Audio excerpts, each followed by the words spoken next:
का रिश्ता है, एक माताओं और बहनों के सम्मान का रिश्ता है और पुरानी ज़माने से ये चलता आ रहा है कि रक्षाबंधन हमेशा एक कमिटमेंट के रूप में माना गया है, चाहे वो किसी भी धर्म को लेके देखें। उसी कमिटमेंट को लेके ये रक्षाबंधन का आयोजक हम अपने एनजीओ की तरफ से करते हैं। आज जो साड़ी वितरण है उसके लिए क्या बोलना चाहिए, किस तरह से ये सोच आई कि साड़ी वितरण हमें करना चाहिए बहनों की माताओं? ये मैंने पिछली बार भी बोला था। देखिए, साड़ी वितरण तो इनका सम्मान है, क्योंकि नारी शक्ति आज हमारे देश की, विश्व की सबसे बड़ी शक्ति है। आज नारी जो है वो जननी है पूरे विश्व की। और इसका एक और भी यादगार पल मेरे लिए वो है, क्योंकि एक समय पे मेरी माँ भी एक साड़ी के लिए राखी बांधने बहुत दूर जाती थी। तो मैं सोचता हूँ कि शायद ये भी बहनें होंगी, किसी के भाई नहीं होंगे या किसी को और कोई होगा, कुछ ना कहीं कमियों को पूरा करने की कोशिश करके इस त्यौहार को अच्छे से मनाने की कोशिश करता हूँ। हमेशा देखा जाता है दक्ष नारायण फाउंडेशन महिलाओं के फेवर में लगातार नई नई पहल या नई नई शुरुआत उनकी हेल्प या शिक्षा क्षेत्र में करें या किसी भी क्षेत्र में हमेशा देखिए, एक कहावत है कि हर सक्सेसफुल आदमी के पीछे उसकी बीवी का हाथ होता है, लेकिन मैं अपनी सक्सेस का अगर क्रेडिट दूं तो मेरी माँ का हाथ है।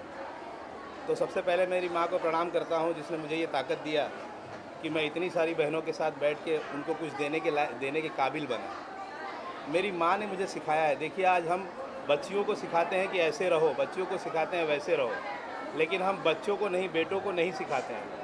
अगर हम बेटों को सिखाए होते तो जो इतनी दुर्दैवी घटना हुई अभी एक डॉक्टर के साथ, वो शायद वो नहीं होती। तो मैं महिलाओं से इसलिए प्यार करता हूँ क्योंकि मेरा जो पूरा प्रजनन है, मेरा जो पूरा स्वरूप है, मेरा जो गरीबी से लेके यहाँ तक का आने का जो सफ़र है, उस 27 साल में एक महिला मेरे साथ रानी की, लक्ष्मीबाई की तरह लड़ी और मुझे लड़ाया। उसके सम्मान में ये त्यौहार मनाता हूँ और महिलाओं की बहुत इज्जत करता हूँ। सुनील ने बहुत ही परिश्रम से कार्यक्रम का आयोजन किया, इसलिए मैं यहाँ पर भी पहुँच पाया समय पर, इसलिए मुझे बड़ा प्रसन्नता महसूस हो रही है। और सुनील कुमार लगभग साल में लगभग 3-4 इस प्रकार के कार्यक्रम करते हुए बहनों को, ज़रूरतमंद लोगों को कोई ना कोई सहायता पहुंचाने का काम करते हैं। इसलिए मैंने अपने भावना व्यक्त करते समय कहा कि कोई नगर सेवक करता है, कोई विधायक करता है, कोई सांसद करता है तो बात समझ में आती है, लेकिन ये तीनों पद इनके पास ना होते हुए भी साल में लगातार इस प्रकार का कार्यक्रम करते हैं, तो पता चलता है कि लोगों के साथ में एक कैसा गहरा नाता उनका बना हुआ है। मैं चाहूँगा कि ये रिश्ता वो आने वाले दिनों में और भी उसको मजबूत करे। भारतीय जनता पार्टी के माध्यम से हम सब लोग उनके साथ में खड़े रहेंगे।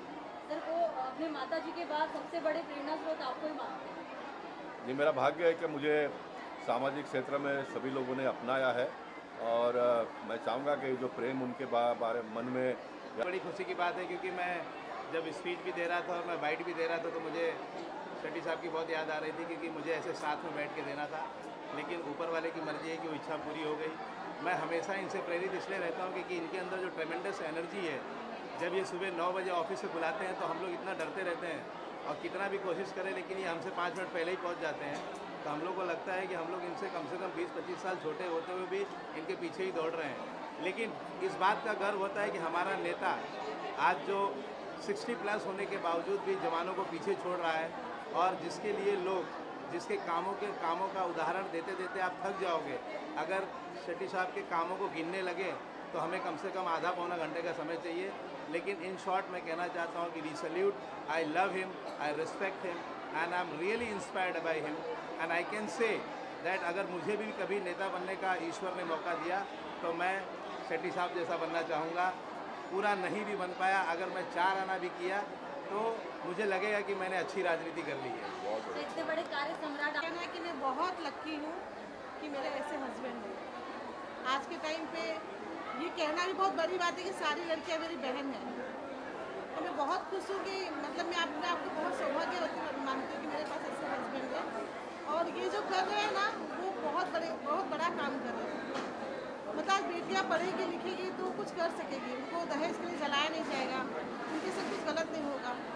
और अगर सुनील जी की तरह हर इंसान सोचने लगे ना, तो कभी लड़की में से कोई गलत करेगा ही नहीं। मैम, आप एक बहन हैं और रक्षाबंधन आ रहा है, एक भाई के बारे में आप क्या कहेंगे? और मैं एक तृतीय पंथी हूँ, मैं एक किन्नर हूँ और मैं इनने सेवा कर रहे तो मुझे बहुत बहुत बहुत खुश हो रहे हैं। बहुत अच्छा काम कर रहे हैं। भगवान उनका और ऐसी तरक्की करे और आगे भी इनको भी ऐसा बहन भाई को मदद करते रहे।